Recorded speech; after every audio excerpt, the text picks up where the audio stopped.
ബാബരി മസ്ജിദിന് ശേഷം നിർമ്മിക്കപ്പെട്ട പിടിച്ചുപറി അമ്പലം അതൊരിക്കലും മതസൗഹാർദ്ദത്തിന്റെ പ്രതീകമാവുകയില്ലല്ലോ. ഗ്യാൻ വാപ്പി ഇതേ രീതിയിൽ കോടതിയുടെ പിൻബലത്തോടുകൂടി അവിടെ ക്ഷേത്രമായാൽ ഇപ്പോൾ തന്നെ ആരാധന, ഇസ്ലാമിക ആരാധനയോടൊപ്പം പൂജ കൂടി നടക്കുകയാണ്. ഒരേ പള്ളിയിൽ തന്നെ പൂജ നടക്കുകയാണ്. അവിടേക്ക് എത്തിയിരിക്കുന്നു. കാശി ഞങ്ങളുടെ അജണ്ടയാണെന്ന് രാജ്യത്തെ ഏറ്റവും ഭീകര മനോഭാവമുള്ള മുഖ്യമന്ത്രി പ്രഖ്യാപിച്ചു കഴിഞ്ഞിരിക്കുകയാണ്. ഏതാണ് നടക്കാത്തവരുടെ അജണ്ടകൾ? മുത്തലാഖ് അവർ പ്രഖ്യാപിച്ചതാണ്, നടത്തിയില്ലേ? 370 വകുപ്പ് എടുത്തു കളയുമെന്ന് അവർ പ്രഖ്യാപിച്ചതാണ്, നടത്തിയില്ലേ? അവർ ഏക സിവിൽ കോഡ് കൊണ്ടുവരുമെന്ന് പറഞ്ഞതാണ്. മതനിരോധന നിയമം എന്നാണ് അതിൻ്റെ ശരിയായ അർത്ഥം. മതനിരോധന നിയമം കൊണ്ടുവന്നില്ലേ?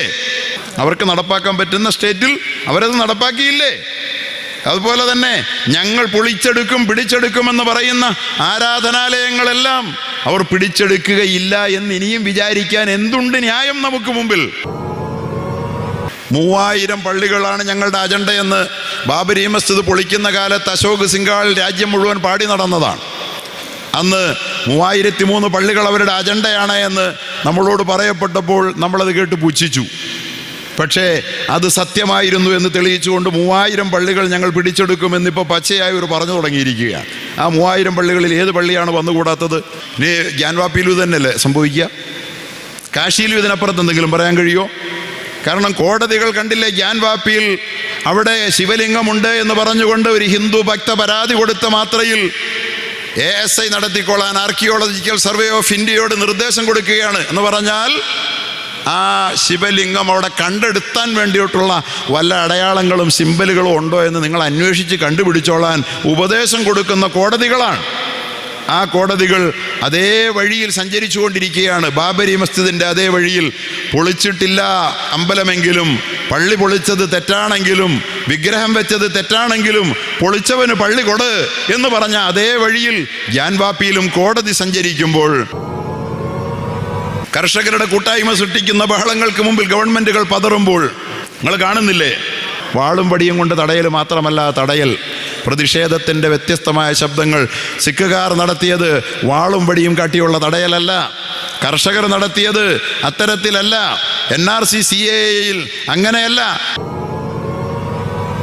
വളരെ അർത്ഥവത്തായ ഒരു സംരംഭത്തിൻ്റെ പ്രസ്ഥാനത്തിൻ്റെ പേരാണ് എറണാകുളം ജില്ലാ മഹൽ കൂട്ടായ്മ എന്നുള്ളത്.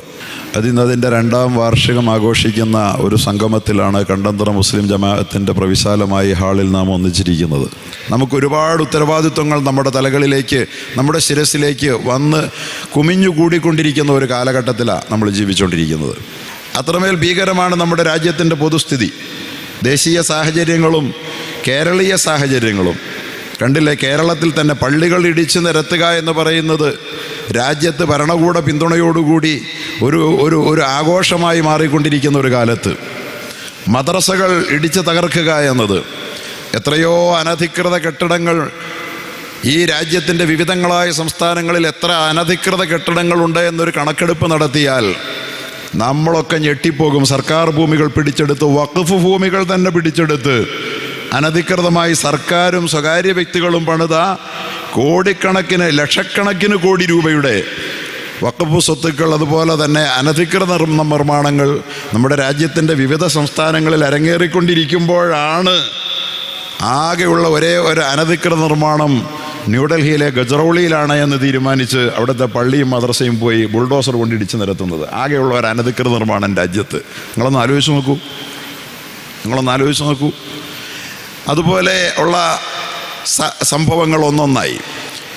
പക്ഷേ ഇവിടെ എന്നെ സംബന്ധിച്ചിടത്തോളം ഞാൻ പറയുന്നത്, നിങ്ങൾക്ക് ആർക്കെങ്കിലും അലോസരമുണ്ടാക്കുമെങ്കിൽ എന്നോട് ക്ഷമിക്കണം. പക്ഷേ എനിക്കത് പറയുക തന്നെ വേണമെന്ന് ഞാൻ വിചാരിക്കുകയാണ്. പ്രിയപ്പെട്ടവരെ, ഈ സംഭവങ്ങളെല്ലാം ഇവിടെ ഉണ്ടായിക്കൊണ്ടിരിക്കുമ്പോഴും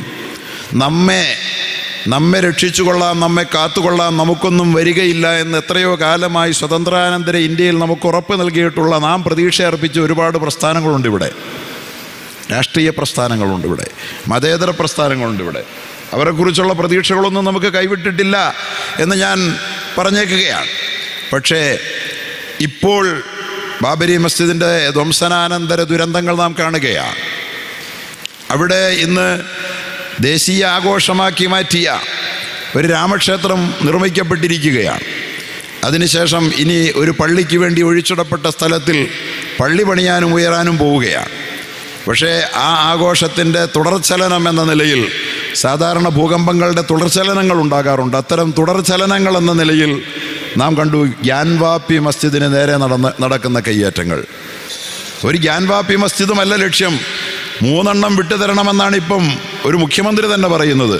ഒരു മുഖ്യമന്ത്രി ഭരണഘടനാദത്തമായ ബാധ്യതകൾ നിർവഹിക്കാൻ വിധിക്കപ്പെട്ടവനാണെന്ന ഉത്തരവാദിത്വം പോലും മറന്നുകൊണ്ട് ഈ രാജ്യത്തിൻ്റെ ഭരണഘടനയോ നിയമവ്യവസ്ഥയോ ഞാൻ അശേഷം പേടിക്കാൻ തയ്യാറല്ല എന്ന് ഉറക്കെ പറഞ്ഞുകൊണ്ട് മുസ്ലിം സമുദായത്തിൻ്റെ അധീനത്തിലിരിക്കുന്ന മറ്റ് 2 പള്ളികൾ കൂടി അവകാശവാദം പരസ്യമായി ഒരു മുഖ്യമന്ത്രി ഉന്നയിക്കുമ്പോൾ ഈ മുഖ്യമന്ത്രിക്കെതിരിൽ നടപടിയെടുക്കാൻ ബാധ്യസ്ഥമായ നീതിപീഠങ്ങൾ മൗനം ദീക്ഷിക്കുകയാണ്.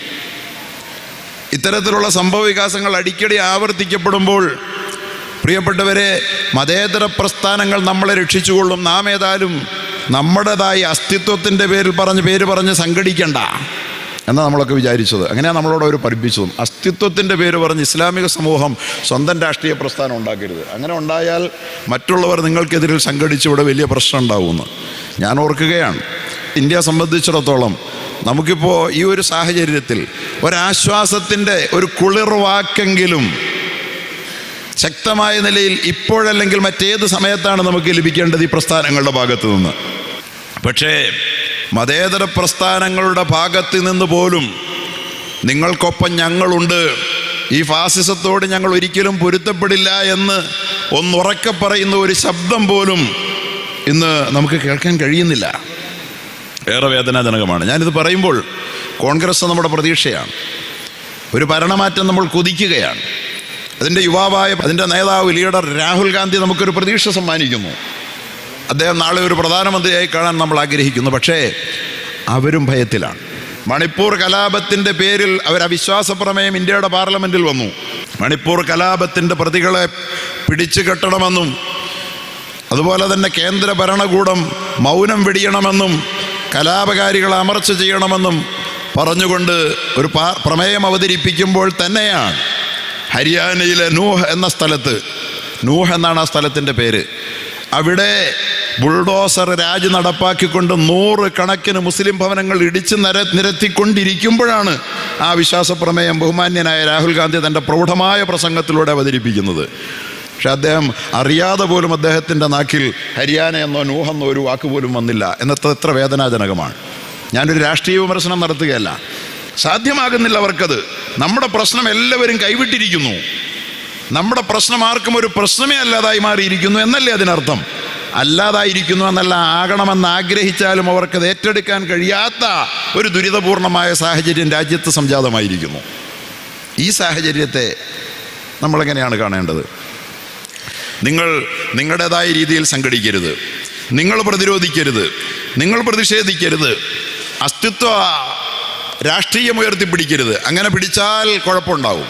ഞാനൊന്ന് ചോദിക്കട്ടെ, ഈ പ്രശ്നത്തിൻ്റെ പരിഹാരമെന്ന് പറയുന്നത് ഇസ്ലാമിക സമൂഹമോ എൻ്റെ അസ്തിത്വ ബോധത്തിലേക്കും അസ്തിത്വ സംഘടനാ സംവിധാനങ്ങളിലേക്കും തിരിച്ചു വരിക എന്നുള്ളതല്ലാതെ മറ്റൊന്നുമല്ലെന്നാണ് എനിക്ക് ഈ കാര്യത്തിൽ പറയാനുള്ളത്. കാരണം ഈ രാജ്യത്ത് അസ്തിത്വബോധത്തോടുകൂടി രാഷ്ട്രീയമായി സംഘടിച്ച് നിൽക്കുന്ന ഇന്ത്യ രാജ്യത്തെ 1, 2, 3 കേന്ദ്രങ്ങൾ മാത്രമേ ഉള്ളൂ.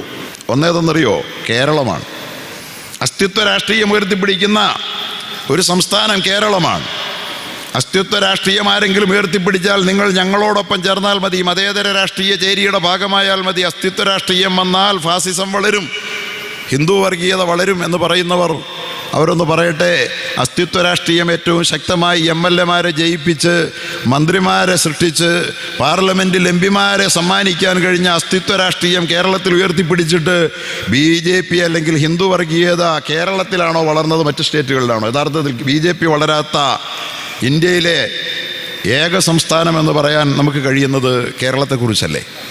അപ്പോൾ അസ്തിത്വ രാഷ്ട്രീയം അസ്തിത്വ ബോധം ഉയർത്തിപ്പിടിക്കുന്നത് കൊണ്ടല്ല ഇവിടെ വർഗീയത വളരുന്നത് അല്ലെങ്കിൽ ഫാസിസം വളരുന്നത് എന്ന് കേരളം തെളിയിക്കുകയാണ്. ഈ അടുത്ത ദിവസം നമ്മൾ തെലങ്കാനയിൽ ഒരു ഇലക്ഷൻ നമ്മൾ കണ്ടു.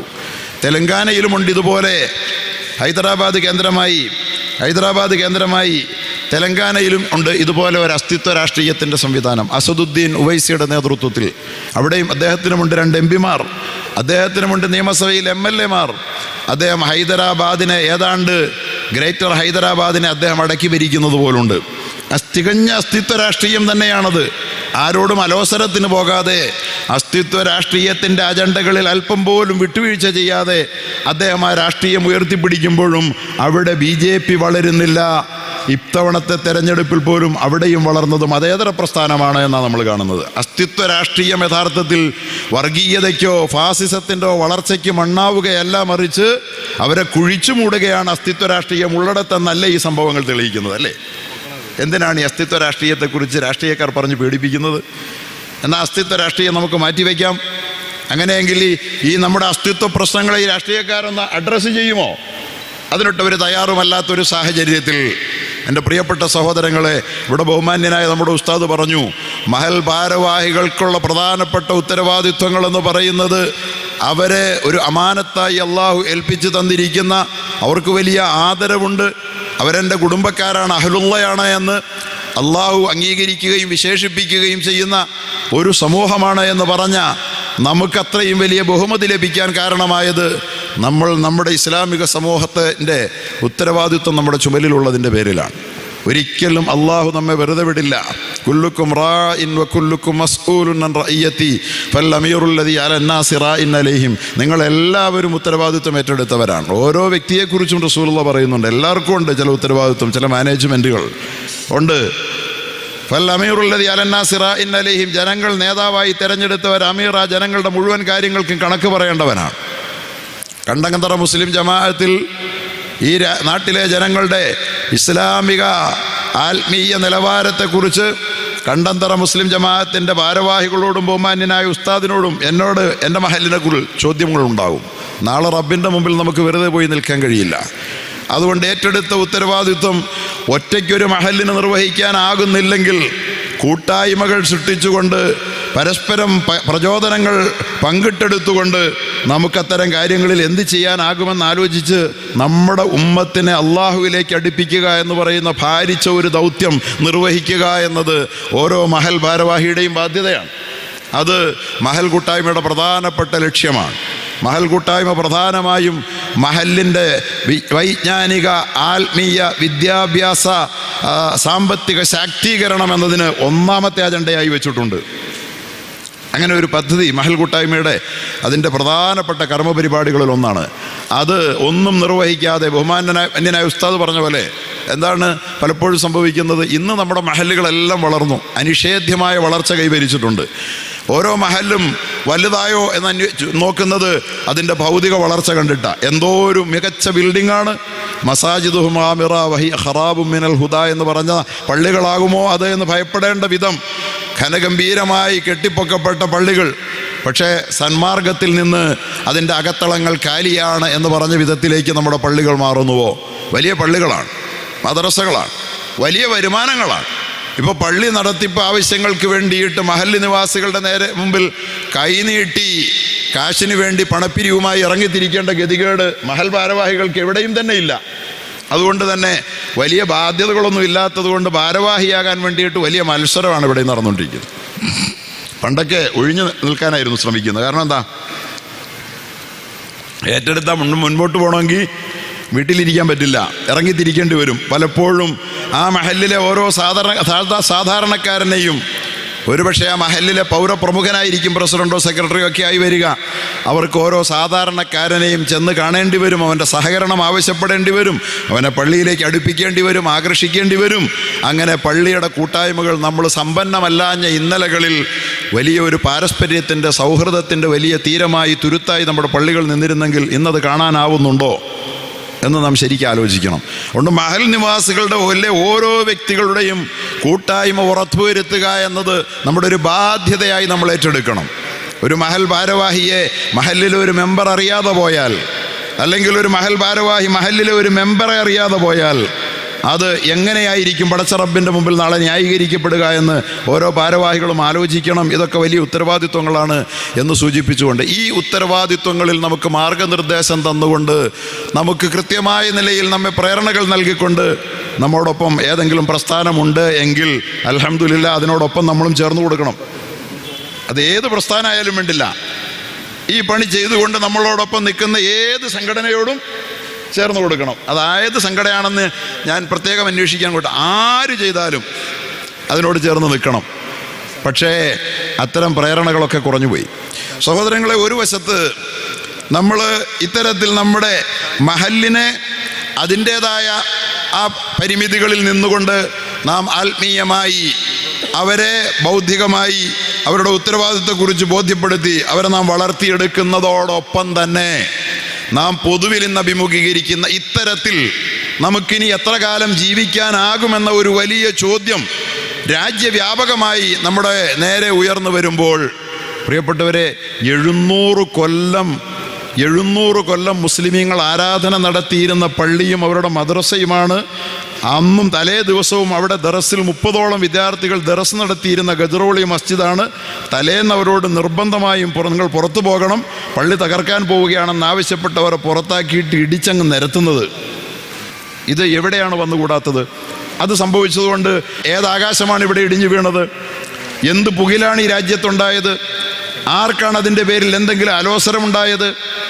അത് ബാബരിക്ക് സംഭവിച്ചപ്പോൾ, അത് ഗ്യാൻവാപ്പിക്ക് സംഭവിച്ചപ്പോൾ, സംഭവിച്ചുകൊണ്ടിരിക്കുമ്പോൾ, അത് നാളെ കാശിക്ക് വരുമ്പോൾ, ഗജറോളിക്ക് വരുമ്പോൾ, ഇനിയും എണ്ണിയാൽ ഞാനതൊന്നും ലിസ്റ്റ് ചെയ്തിട്ടില്ല, ഒന്ന് ലിസ്റ്റ് ചെയ്തുകൊണ്ട് വരണമെന്ന് വിചാരിച്ചു, അതൊന്നും ചെയ്തില്ല, അതിനുള്ള സമയമില്ല. അത് നീട്ടി വായിച്ചാൽ നമുക്ക് ഒരുപാട് സമയമെടുക്കുന്ന വിധത്തിൽ നീണ്ട ലിസ്റ്റായി ഇപ്പോൾ തന്നെ മാറിക്കഴിഞ്ഞിരിക്കുക. 3000 പള്ളികളാണ് ഞങ്ങളുടെ അജണ്ടയെന്ന് ബാബരി മസ്ജിദ് പൊളിക്കുന്ന കാലത്ത് അശോക് സിംഗാൾ രാജ്യം മുഴുവൻ പാടി നടന്നതാണ്. അന്ന് 3003 പള്ളികൾ അവരുടെ അജണ്ടയാണ് എന്ന് നമ്മളോട് പറയപ്പെട്ടപ്പോൾ നമ്മളത് കേട്ട് പുച്ഛിച്ചു. പക്ഷേ അത് സത്യമായിരുന്നു എന്ന് തെളിയിച്ചുകൊണ്ട് 3000 പള്ളികൾ ഞങ്ങൾ പിടിച്ചെടുക്കുമെന്നിപ്പോൾ പച്ചയായി ഒരു പറഞ്ഞു തുടങ്ങിയിരിക്കുകയാണ്. ആ 3000 പള്ളികളിൽ ഏത് പള്ളിയാണ് വന്നുകൂടാത്തത്? പൊന്നാനിയിലെ ഏതോ ഒരു പള്ളിയിലേക്ക് വന്നില്ലേ? മഅൂനത്തുൽ ഇസ്ലാമിൻ്റെ പൈതൃകം എന്താ, പാരമ്പര്യം എന്താ? അതിന് നേരെ ഒരുത്തൻ കേസ് കൊടുത്തു കഴിഞ്ഞാൽ ഉടനെ കോടതി അതിനകത്ത് ഇടപെടുകയാണ്. ഗ്യാൻവാപ്പിയിൽ സംഭവിച്ചതുപോലെ ഇത് കേരളമാണെന്ന് ഓർക്കണം. പക്ഷേ ഇതിവിടെ സംഭവിക്കുമ്പോഴും ഇതെന്ത് കൊള്ളരുതായികയാണെന്ന് ചോദിക്കാൻ നമ്മുടെ ബഹുമാന്യരായ മതേതരന്മാരില്ലാതാകുമ്പോൾ ഞാൻ എൻ്റെ പ്രിയപ്പെട്ടവരോട് പറയുന്നു, അസ്തിത്വ രാഷ്ട്രീയമോ അസ്തിത്വ സംഘടിതത്വം അത് എന്തിൻ്റെ പേരിലായിക്കൊള്ളട്ടെ, അത് തന്നെയാണ് ആവശ്യം. നമ്മുടേതാകണം, അജണ്ടകൾ നാം നിശ്ചയിക്കണം. നമ്മുടെ അജണ്ടകൾ മറ്റുള്ളവർ നമുക്ക് വേണ്ടി നിശ്ചയിച്ചു തരികയില്ല എന്ന് നാം മനസ്സിലാക്കിയെങ്കിലല്ലാതെ ഇനി നമുക്ക് മുന്നോട്ട് പോകാൻ കഴിയില്ല. ഞങ്ങൾ നിങ്ങളുടെ അജണ്ട തീരുമാനിക്കാം എന്ന് ഒരു പ്രസ്ഥാനവും നമ്മുടെ രാജ്യത്ത് പറയില്ല നമ്മളോട്. നിങ്ങൾക്ക് എന്താണോ വേണ്ടത്, നിങ്ങൾക്ക് എല്ലാവർക്കും വേണ്ടത്, അതിനോടൊപ്പം ഞങ്ങൾ നിൽക്കാം, അത്രയേ ഉള്ളൂ. നിങ്ങൾക്ക് എന്താണ് വേണ്ടതെന്ന് നിങ്ങളാണ് തീരുമാനിക്കേണ്ടത്, ഞങ്ങളല്ല. അതാണ് അവർ പറയുന്നത്. ബാബരി മസ്ജിദിൻ്റെ പേരിൽ നിങ്ങൾക്ക് എന്താണ് വേണ്ടതെന്ന് നിങ്ങൾ പറഞ്ഞു, അതിനോടൊപ്പം ഞങ്ങൾ നിന്നു. ബാബരി മസ്ജിദിൽ തൊട്ടുപോകരുത് നിങ്ങൾ പറഞ്ഞ ആ കാലഘട്ടങ്ങളിലെല്ലാം തൊടരുതെന്ന് പറഞ്ഞ് ഞങ്ങൾ ഉറക്കെ പറഞ്ഞുകൊണ്ട് നിന്നു. പൊളിഞ്ഞു വീഴുന്നത് വരെ എല്ലാവരും നമ്മൾ ഉറക്കെ പറഞ്ഞു തൊട്ടുപോകരുത് ഞങ്ങളുടെ പള്ളിയെന്ന്. നമ്മുടെ പത്രമാധ്യമങ്ങൾ എഴുതി, നമ്മുടെ സംഘടനകൾ എഴുതി, നമ്മുടെ പണ്ഡിതന്മാർ പറഞ്ഞു. ദേശീയോത്ഗ്രഥന സമിതി യോഗം കൂടി. മതേതര പ്രസ്ഥാനങ്ങളെല്ലാം നമ്മളോടൊപ്പം നിന്നു. കാരണം നിങ്ങളത് പറഞ്ഞുകൊണ്ടിരുന്നപ്പോൾ ഒപ്പം നിന്നു. പക്ഷെ പൊളിഞ്ഞ് വീണതോടുകൂടി നിങ്ങൾ പറച്ചിൽ നിർത്തി. അപ്പം ഞങ്ങളും പുറകോട്ട് പോയി. പിന്നെ ഞങ്ങൾ എന്ത് ചെയ്യണം? പൊളിഞ്ഞതോടുകൂടി നിങ്ങൾ പറച്ചിൽ നിർത്തിയില്ലേ? ഞങ്ങളുടെ പള്ളി പണിത് തരൂ എന്ന് പൊളിയുന്നത് വരെ പറഞ്ഞ ആർജവത്തോടും ശബ്ദത്തോടും കൂടി പിന്നെ നമ്മൾ പറഞ്ഞോ? 25 കൊല്ലം ഇന്ത്യയുടെ പരമോന്നത നീതിപീഠം പോലും എന്താണ് ആഗ്രഹിക്കുന്നതെന്ന് കാത്തിരുന്നു. അവർക്ക് മനസ്സിലായി നാളേറെ ചെല്ലുന്തോറും ആ പള്ളി വിസ്മൃതിയുടെ ആഴങ്ങളിലേക്ക് ആണ്ടുപോയിക്കൊണ്ടിരിക്കുകയാണ്. ഇനി അതിനെക്കുറിച്ചുള്ള ഒരു തരത്തിലുള്ള അവകാശവാദങ്ങളും മുസ്ലിം സമുദായത്തിനില്ല എന്ന് ഉറപ്പുവരുത്തിയപ്പോൾ 25 കൊല്ലം കാത്തിരുന്നു അത് ഉറപ്പുവരുത്താൻ. ആ പള്ളി പൊളിച്ചോർക്ക് കൊടുത്തേരെന്ന് അപ്പോഴാണ് കോടതി പറഞ്ഞത്. അപ്പോഴും കോടതിക്ക് പേടിയുണ്ടായിരുന്നു, വല്ല പ്രതികരണവും ശക്തമായി ഉയരുമോ എന്ന്. അതുകൊണ്ടാണ് അതിനു മുമ്പ് മാധ്യസ്ഥം നടത്താൻ കോടതി പറഞ്ഞത്. പ്രതികരണത്തെയാണ് പേടിക്കുന്നത്. തീർച്ചയായും പ്രതികരണത്തിന് അർത്ഥമുണ്ട്. ഇസ്ലാമിക സമൂഹത്തിൻ്റെ മഹല്ലുകളെ അതിൻ്റേതായ ഉൾത്തടത്തിൽ ബലപ്പെടുത്തിയിട്ട് ആ മഹല്ലുകൾ പരസ്പരം ചേർന്ന് നിന്നുകൊണ്ട് ആ കൂട്ടായ്മകൾ ഞങ്ങളുടെ പ്രശ്നങ്ങളാണെന്ന് ഉറക്കെ പറയുന്ന പ്രതികരണങ്ങൾ കൊണ്ടല്ലാതെ ഇന്ത്യ രാജ്യത്ത് ഇനി നമ്മുടെ ഒരു പ്രശ്നവും പരിഹരിക്കാൻ പോകുന്നില്ല. മൗനം തീർച്ചയായും വലിയ അപകടവും ദുരന്തവുമാണ് ക്ഷണിച്ചു വരുത്തുന്നത്. കർഷകരുടെ കൂട്ടായ്മ സൃഷ്ടിക്കുന്ന ബഹളങ്ങൾക്ക് മുമ്പിൽ ഗവൺമെൻറ്റുകൾ പതറുമ്പോൾ നിങ്ങൾ കാണുന്നില്ലേ? പ്രതികരണമുള്ള ഏതൊരു സമൂഹത്തിൻ്റെയും പ്രശ്നങ്ങളിൽ NRC CIA പ്രശ്നം വന്നപ്പോൾ നമ്മളെല്ലാവരും ഞങ്ങൾക്കതൊരു പ്രശ്നമാണെന്ന് പറഞ്ഞിറങ്ങി തിരിച്ചു. ഒരു നീണ്ട കാലം അത് ഫ്രീസ് ചെയ്യാൻ കേന്ദ്രത്തിൻ്റെ ഗവൺമെൻറ് നിർബന്ധിതമായില്ലേ? നമ്മൾ ഒരുമിച്ച് പറയുകയും നമ്മുടെ അജണ്ട നമ്മൾ നിർണയിക്കുകയും ചെയ്താൽ അതിനോടൊപ്പം വരാൻ മതേതരന്മാരും ഉണ്ടാകും. പക്ഷെ നമ്മൾ നമ്മുടെ അജണ്ടയെ മതേതരന്മാർക്ക് വിട്ടുകൊടുക്കുക. ഇപ്പോൾ ഒരു പുതിയ സംവിധാനം രൂപപ്പെട്ടിരിക്കുന്നതാ. നമ്മളൊന്നും പറയണ്ട, മതേതരന്മാർ പറയട്ടെ എന്ന്. മതേതരന്മാർ അല്ലല്ല പറയും. അവരെന്തിനാ പറയുന്നത്? നമ്മൾ പറയാത്തത് മതേതരന്മാരെന്തിനാ പറയണേ? പറയേണ്ടത് നമ്മൾ തന്നെയാണ്. നിങ്ങൾ പറയുമെങ്കിൽ നിങ്ങൾക്ക് വേണ്ടതാണെങ്കിൽ ശരീഅത്ത്, രാജീവ് ഗാന്ധിയുടെ കാലത്ത് ശരീഅത്ത് ബില്ല് ഇന്ത്യയുടെ പാർലമെന്റിൽ അവതരിപ്പിച്ച് മുസ്ലിം സ്ത്രീകൾക്കുള്ള ജീവനാംശ നിയമം അവതരിപ്പിച്ച് പാസാക്കിയെടുത്തത് രാജീവ് ഗാന്ധിയുടെ നിർദ്ദേശമനുസരിച്ച് കോൺഗ്രസിൻ്റെ മുഴുവൻ പിന്തുണയും വിപ്പ് നൽകി അവരുടെ എല്ലാവരുടെയും വോട്ടുറപ്പ് വരുത്തിക്കൊണ്ട് കോൺഗ്രസ്സാണ്. എന്താണ് കാരണമെന്നറിയോ? അത് ഞങ്ങളുടെ ജീവൻ മരണ പ്രശ്നമാണ്, ഞങ്ങളതിൽ വിട്ടുവീഴ്ച ചെയ്യുകയില്ല, ഏക സിവിൽ കോഡ് ഞങ്ങൾ അംഗീകരിക്കില്ല. ഇപ്പോൾ ആ പ്രശ്നം നമ്മൾ വന്നിരിക്കുക. അന്ന് ആസേദ് ഹിമാചലം ഇസ്ലാമിക സമൂഹത്തിൻ്റെ ഉജ്ജ്വലനായ നേതാവ് മൗലാന അലിമിയാൻ അബുൽ ഹസൻ അലി നദ്വിയുടെ നേതൃത്വത്തിൽ ഒരേ ശബ്ദത്തിൽ നാം ശബ്ദിച്ചപ്പോൾ, പ്രതികരിച്ചപ്പോൾ അത് ഗൗരവമുള്ള പ്രശ്നമായി പാർലമെന്റിന് തോന്നി, ഭരിക്കുന്നവർക്ക് തോന്നി, നീതിപീഠത്തിന് തോന്നി. അതിൻ്റെ ഫലമായിട്ടാണ് അതിന് പരിഹാരമുണ്ടായത്. പ്രതികരണം എന്നോ നാം മാറ്റിവെച്ചു.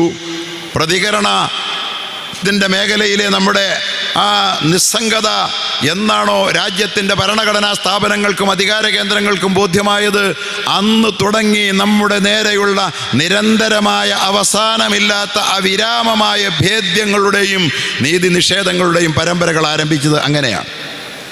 അതുകൊണ്ട് പ്രതികരണം എന്ന് പറയുന്നത് അത്ര നിസാരമാണ് എന്ന് നാം ആരും കരുതി പോകരുത്. ഞാൻ അത്രേ പറയുന്നുള്ളൂ. അതുകൊണ്ട് ദീർഘിപ്പിച്ച് സംസാരിക്കാൻ ഞാൻ ആഗ്രഹിക്കുന്നില്ല. പക്ഷെ പരിശുദ്ധ ഖുർആനിലെ ഒരൊറ്റ ആയത്തിൻ്റെ അർത്ഥം മാത്രം ഞാൻ പറഞ്ഞുകൊള്ളട്ടെ. ഞാൻ പറഞ്ഞ കാര്യത്തിന് ഉപോത്ബലകമായി അല്ലദീന ഉഖ്രിജൂ മിൻ ദിയാരിഹിം ബിഗൈരി ഹഖ്ഖിൻ, ഒരു കാരണവുമില്ലാതെ തങ്ങളുടെ ഭവനങ്ങളിൽ നിന്ന് പുറന്തള്ളപ്പെട്ടവർ ബുൾഡോസർ രാജിലൂടെ, ഒരു കാരണവുമില്ല, ഒരു നീതീകരണവുമില്ലാതെ പുറന്തള്ളപ്പെട്ടവർ. ഇല്ലാ അൻ യഖൂലു റബ്ബുനല്ലാഹ്, അവർ അള്ളാഹു, ഞങ്ങളുടെ റബ്ബ് അള്ളാഹു ആണെന്ന് പറയുന്ന മുസ്ലിമീങ്ങളായിപ്പോയെന്ന തെറ്റല്ലാതെ ചെയ്തിട്ടില്ലാത്ത ആളുകൾ, അവരെ സംബന്ധിച്ച് അള്ളാഹു പറഞ്ഞു, അവർക്ക് ഉദിനലില്ലദീന യുഖാത്തുലൂന ബി അന്നഹും ളുലിമു, അവർക്ക് പൊരുതി നിൽക്കാനുള്ള അനുവാദം നൽകിക്കൊണ്ടുള്ള ആയത്താണ് അവിടെ പറയുന്നത്. അവർക്ക് പൊരുതാനുള്ള അനുവാദം നൽകുകയാണ് പരിശുദ്ധ ഖുർആൻ. അതിനുശേഷം അള്ളാഹു പറയുന്നത് വലൗലാ ദഫഉല്ലാഹി الناس ബഅ്ളഹും ബിബഅ്ളിൻ ലഹുദ്ദിമത് സ്വവാമിഉ വബിയഉ വസലവാതുൻ വമസാജിദു യുദ്കറു ഫീഹി ഇസ്മുല്ലാഹി കസീറാ വലയൻസുറന്ന അല്ലാഹു മൻ യൻസുറു ഇന്നല്ലാഹ ലഖവിയ്യുൻ അസീസ്.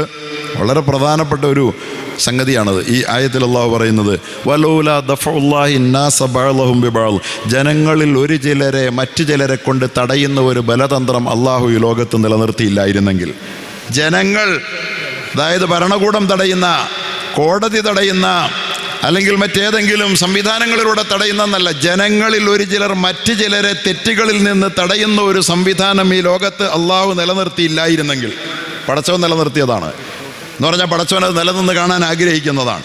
അങ്ങനെ അത് ഇല്ലായിരുന്നെങ്കിൽ ലഹുദ്ദിമത് സ്വവാമിഉ, ക്രിസ്ത്യൻ പള്ളികൾ തകർന്നു പോയേനെ.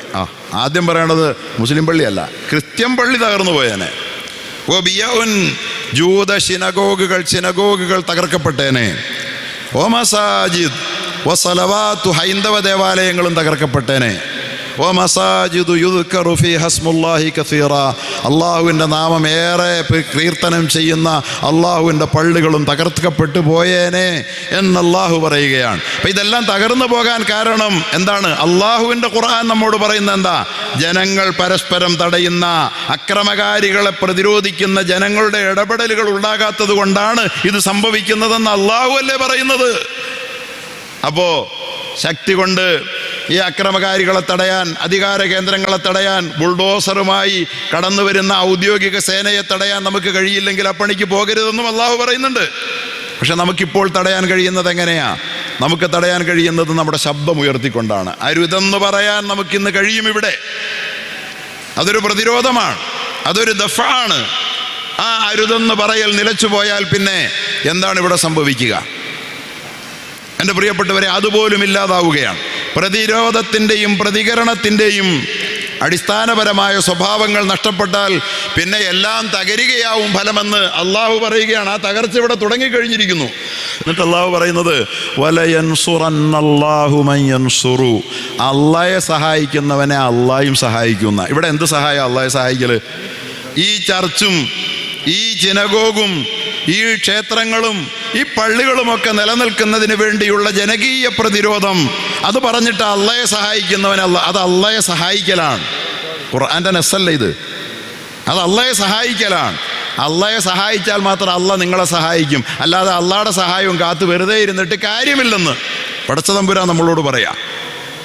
അപ്പോൾ എൻ്റെ പ്രിയപ്പെട്ട സഹോദരൻ, ഇന്നല്ലാഹ ലഖവിയ്യുൻ അസീസ്, അള്ളാഹുവിനെല്ലാം കഴിയും, അവൻ പ്രതാപിയുമാണ് എന്ന് നിങ്ങൾ മനസ്സിലാക്കിക്കൊണ്ട് തന്നെ അള്ളാഹുവിൻ്റെ സഹായം നിങ്ങൾ പ്രതീക്ഷിക്കുന്നുണ്ടെങ്കിൽ അള്ളാഹു ആഗ്രഹിക്കുന്ന കാര്യം ചെയ്തുകൊണ്ട് അള്ളാഹയെ നിങ്ങൾ സഹായിക്കുക എന്ന് പറഞ്ഞാൽ ജനകീയ പ്രതിരോധം എന്ന് പറയുന്നത് വളരെ പ്രധാനമാണ്. ഒരൊച്ച പോലും ഉയരുന്നില്ല എന്നു മാത്രമല്ല, ഞാനല്പം വേദനയോടുകൂടി ആർക്കെങ്കിലും ഇഷ്ടപ്പെട്ടാലും ഇല്ലെങ്കിലും പറയട്ടെ, രാമക്ഷേത്രം മതേതരത്വത്തിൻ്റെ പ്രതീകമാണെന്ന് വരെ പറഞ്ഞു കളഞ്ഞില്ലേ? എനിക്ക് വേദനയുണ്ട്, നിങ്ങൾക്കുണ്ടായാലും ഇല്ലേലും ഇല്ലേ?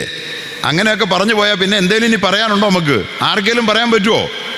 പിടിച്ചുപറി അമ്പലം രാജ്യത്തെ മതേതരത്വത്തിൻ്റെ പ്രതീകമാണെന്ന് ഈ രാജ്യത്തെ മതേതരന്മാർ പറയുന്നില്ല, മതേതര പ്രസ്ഥാനങ്ങൾ പറയുന്നില്ല, അതുപോലെ തന്നെ നല്ലവരായ ബഹുഭൂരിപക്ഷം ഹിന്ദു ജനത പറയുന്നില്ല.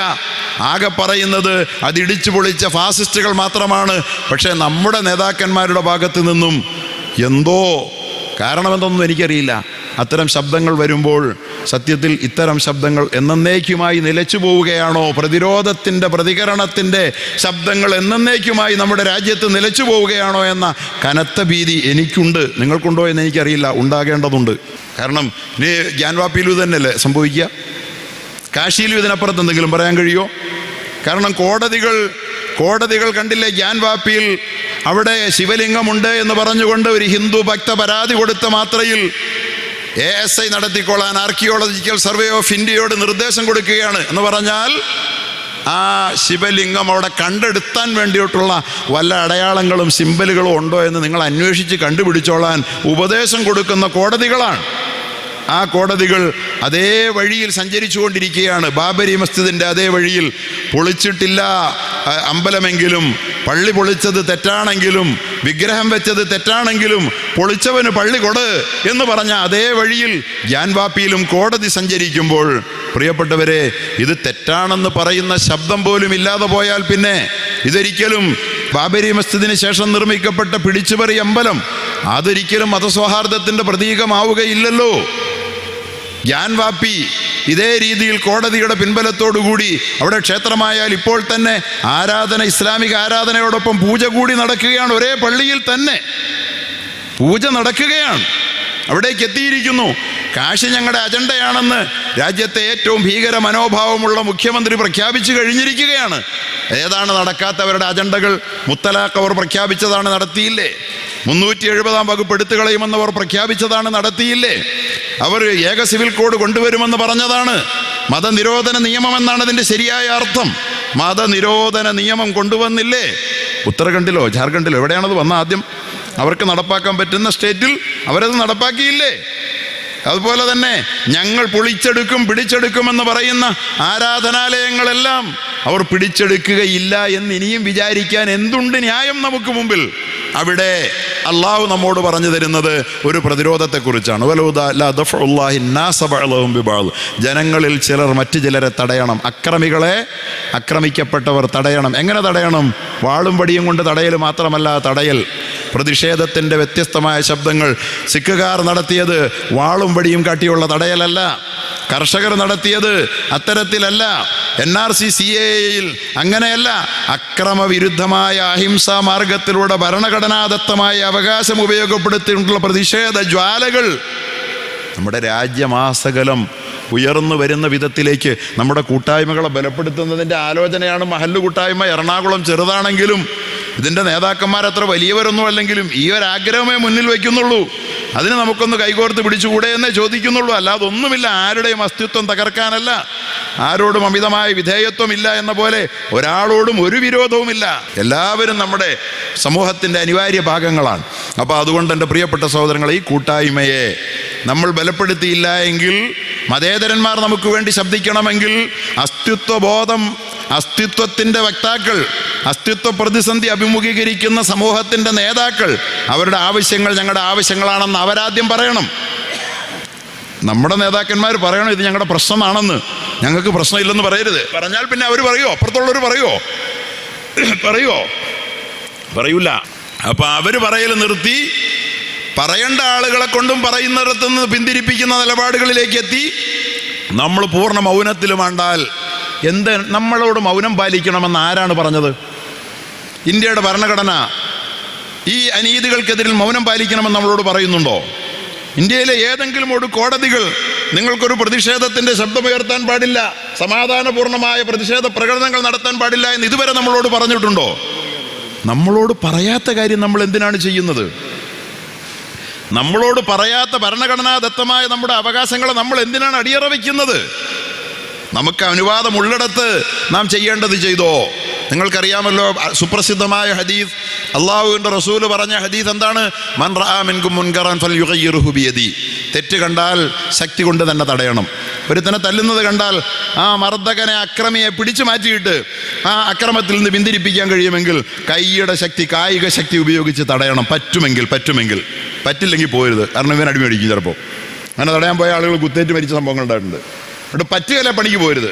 ഇന്നിപ്പോൾ നമുക്ക് ശക്തി ഉപയോഗിച്ചൊന്നും ഈ രാജ്യത്തിൻ്റെ ഈ അപകടകരമായ അവസ്ഥയെ ശക്തിയും വടിയും വാളും ബോംബും തോക്കും ഒന്നും ഉപയോഗിച്ച് അല്ലെങ്കിലും പറ്റില്ല. നമ്മൾ തടയാൻ ശ്രമിക്കുന്നത് മൗഢ്യമാണ്, അപകടകരമാണ്. അത്തരത്തിൽ ഒരു നീക്കവും നമ്മൾ നടത്തരുത്. അവിടെ നിസ്സഹായാവസ്ഥ അള്ളാഹുവിനറിയാം, അള്ളാഹുവിൻ്റെ റസൂലിനറിയാം. അതുകൊണ്ട് തന്നെ അള്ളാഹുവിൻ്റെ ഹബീബ് നമ്മളോട് പറഞ്ഞു, ഫൈലം യസ്തത്യ, നിങ്ങൾക്കത് കഴിയാതെ പോകുന്ന സമയം വന്നാൽ, തൊട്ട് പുറകെ അത് പറയണ്ട്, ഫബിലിസാനിഹി, നിങ്ങളുടെ നാക്ക് ഉപയോഗിക്കുന്നതിന് നിങ്ങൾക്ക് തടസ്സമില്ലെങ്കിൽ അത് ഉപയോഗിക്കണമെന്ന്. അപ്പോൾ അത് നമ്മൾ ഉപയോഗിച്ചുകൊണ്ടേ ഇരിക്കണ്ടേ? അതാണ് യഥാർത്ഥത്തിൽ ഈ കൂട്ടായ്മ ചെയ്തുകൊണ്ടിരിക്കുന്നത്. രണ്ടാമത് പറഞ്ഞത് നിങ്ങൾ നാവ് ഉയർത്തണമെന്നല്ലേ റസൂലുള്ള പറഞ്ഞല്ലേ? നിങ്ങൾക്കത് പറ്റില്ലെങ്കിൽ നാവ് ഉയർത്തണമെന്നല്ലേ പറഞ്ഞത്? നാവ് ഉയർത്താൻ പറ്റുമായിട്ട് നാവ് ഉയർത്തിയില്ലെങ്കിൽ അള്ളാഹുവിൻ്റെ റസൂലിനെ നമ്മൾ ധിക്കരിക്കുകയല്ലേ? ഇപ്പോൾ നാവ് ഉയർത്താൻ പറ്റില്ലേ? നമ്മൾ നാവ് ഉയർത്തുകയാണ്. നമ്മളാലാവും വിധം നാം നാവ് ഉയർത്തുകയാണ്. നിന്റെ നാവും ഉയർത്തിക്കൂടാ എന്ന് വരുന്നൊരു സാഹചര്യം വന്നുകൂടായികയില്ല. അന്ന് നമ്മൾ പിന്നെ നാവ് ഉയർത്തില്ല, പറ്റില്ല. നമ്മൾ സ്വയം ബലി കൊടുക്കുകയില്ല, ആത്മഹത്യപരമായ പ്രവർത്തനങ്ങൾ ചെയ്യില്ല. പക്ഷെ ഇന്നതില്ലല്ലോ. പക്ഷെ ഇതില്ലാതാകുന്നതിനും 10 കൊല്ലം മുമ്പേ നമ്മൾ നാവ് ഉയർത്തുന്നത് നിർത്തിയാൽ ആരായിരിക്കും പ്രതി?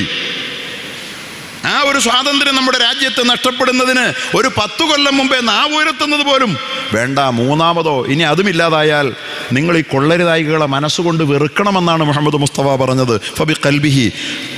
അപ്പോൾ എവിടെ എത്തി? ബാബരി മസ്ജിദ് പൊളിച്ചെടുത്ത് രാമക്ഷേത്രം പണിതത് രാജ്യദ്രോഹമാണ് എന്ന ആ മനസ്സ്, അതിനോടുള്ള വെറുപ്പ് നിങ്ങൾക്ക് നിലനിൽക്കണം. അത് മതേതരത്വത്തിൻ്റെതാണ് എന്ന് നിങ്ങളുടെ മനസ്സിൽ വന്നിട്ട് അതിനോടുള്ള വെറുപ്പ് നിങ്ങളുടെ മനസ്സിൽ നിന്ന് പോകരുത്. ഹദീസല്ലേ അത്? പറയുമ്പോൾ വെറുപ്പും പോയെന്നല്ലേ? അങ്ങനെ പോയാലോ ഫദാലിക അദ്അഫുൽ ഈമാൻ, അത് ഈമാൻ്റെ അങ്ങേയറ്റത്തെ ദൗർബല്യമാണ്. അങ്ങനെയൊക്കെ ആയാൽ പിന്നെ എന്താ ഇപ്പോൾ സ്ഥിതി?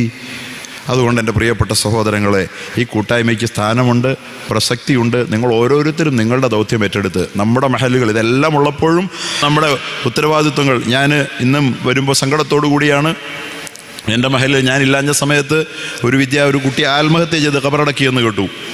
വിദ്യാസമ്പന്നനാണ്. അവൻ്റെ പെണ്ണവനെ പ്രേമനൈരാശ്യം മൂലം ഒരു പെണ്ണിന് വേണ്ടി ജീവിക്കുകയാണോ നമ്മുടെ പ്രിയപ്പെട്ട യുവാക്കൾ? അള്ളാഹുവിന് വേണ്ടി ഇന്ന സ്വലാത്തി വ നുസുക്കി വ മഹ്യായ വ മമാത്തി, എൻ്റെ ജീവിതം എൻ്റെ അള്ളാഹുവിന്, എൻ്റെ മരണവും അള്ളാഹുവിനെന്ന വജ്ജഹത്ത് ഓതുന്ന വജ്ജഹത്തിൻ്റെ പ്രതിജ്ഞ ലംഘിച്ചുകൊണ്ടല്ലേ ഒരു പെണ്ണ് അവനെ കൈവിട്ടതിൻ്റെ പേരിൽ ആ പാവം ചെറുപ്പക്കാരൻ ആത്മഹത്യ ചെയ്തത്? ഇമ്മട്ടിൽ നമ്മുടെ യുവാക്കൾ അധപ്പതിക്കുന്നു. ഒരു അഭിഭാഷക വിദ്യാർത്ഥിനി മുമ്പ് എൻ്റെ മഹലിൽ തന്നെ ആത്മഹത്യ ചെയ്തു. ലജ്ജയോടുകൂടി ഞാൻ പറയുകയാണ്, അള്ളാഹു അവർക്ക് പുറത്തു കൊടുക്കട്ടെ. ആത്മാർത്ഥമായി ദുആ ചെയ്യുകയാണ്. ആ മാതാപിതാക്കളുടെ വേദന അള്ളാഹു മാറ്റി കൊടുക്കട്ടെ. പക്ഷെ ഇമ്മട്ടിൽ നമ്മുടെ സമൂഹം അധപ്പതിച്ചുകൊണ്ടിരിക്കുമ്പോൾ, യുവത മാറുമ്പോൾ നമ്മൾ പ്രതിരോധത്തിൻ്റെ പദ്ധതികൾ മാത്രം ആവിഷ്കരിച്ചിട്ട് കാര്യമൊന്നുമില്ല. ഈമാനിലേക്ക് മടങ്ങണം. അമലു സ്വാലിഹാത്തിലേക്ക് മടങ്ങണം, അള്ളാഹുവിനോടുള്ള ബന്ധവും അടുപ്പവും രൂഢമൂലമാക്കണം. പക്ഷെ അതിനും മഹല്ലുകൾ തന്നെയാണ് നേതൃത്വം നൽകേണ്ടത്. ബഹുമാന്യനായ ഉസ്താദ് പറഞ്ഞതുപോലെ ഒരല്പം പവർ ആരുടെ കൈകളിലാണോ ഉള്ളത് അവർ ദഅവത്തിൻ്റെ കടിഞ്ഞാൺ പിടിക്കണം. അങ്ങനെ നമുക്കൊന്ന് ശ്രമിച്ചുകൂടെ? ആവുന്നത്ര മഹല്ലുകൾ നമുക്കങ്ങനെ പ്രവർത്തിച്ച് മറ്റു മഹല്ലുകൾക്ക് മാതൃകയാകാം. പടച്ച തമ്പുരാൻ നമ്മുടെ ഈ കൂട്ടായ്മയെ വളർത്തുകയും വിജയിപ്പിക്കുകയും ചെയ്യുമാറാകട്ടെ. ഇൻഷാ അള്ളാഹ് ഇസ്തിഖാമത്തോടുകൂടി നാം ഉറച്ചു നിന്നാൽ ഇതിന് വിജയമുണ്ടാവുക തന്നെ ചെയ്യും. നമ്മൾ തോറ്റു പിന്മാറിയാൽ അതുണ്ടാവില്ല. RSSൻ്റെ 100 കൊല്ലത്തെ ഇസ്തിഖാമത്തിന് അള്ളാഹു കൊടുത്ത സമ്മാനമാണ്. ബാത്തിലിൻ്റെ ശക്തികൾ ഇസ്തിഖാമത്തിലാണെങ്കിൽ അള്ളാഹു അതിന് സമ്മാനം കൊടുക്കും. 100 കൊല്ലത്തെ ഇസ്തിഖാമത്താണത്. ഉറച്ചു നിന്ന് ഒന്നും കിട്ടാഞ്ഞ കാലത്ത് ഒന്നും കിട്ടില്ല, പഞ്ചായത്ത് മെമ്പർ പോലും ഉണ്ടാവില്ലെന്ന കാലത്ത് RSS ഇസ്തിഖാമത്ത് കാണിച്ചപ്പോൾ അങ്ങനെയുള്ളവർക്കും അധ്വാനത്തിന് ദുനിയാവിൽ അള്ളാഹു കൂലി കൊടുക്കും. അതാണിത്. ഹക്കിൻ്റെ വക്താക്കൾ ഇസ്തിഖാമത്ത് കാണിച്ചാൽ അള്ളാഹു സഹായിക്കില്ലെന്ന് ആരാണ് നമ്മളോട് പറഞ്ഞത്? അതുകൊണ്ട് തീർച്ചയായും ഈ സംഘം ഉറച്ചു നിൽക്കുമെങ്കിൽ അള്ളാഹു നമ്മെ വിജയിപ്പിക്കുന്നത് നമ്മുടെ കൺമുമ്പിൽ കാണുന്ന നാളുകൾ വിദൂരമല്ല എന്ന് സൂചിപ്പിച്ചുകൊണ്ട് അള്ളാഹുവിൽ അക്കാര്യത്തിൽ പ്രതീക്ഷകൾ സമർപ്പിച്ചുകൊണ്ട് ഞാൻ എൻ്റെ വാക്കുകൾ ഉപസംഹരിക്കുന്നു. അൽഹംദുലില്ലാഹി അവ്വലൻ വആഖിറ വആഖിറു ദഅവതി അനിൽ ഹംദുലില്ലാഹി. അസ്സലാമു അലൈക്കും വറഹ്മത്തുള്ളാഹി.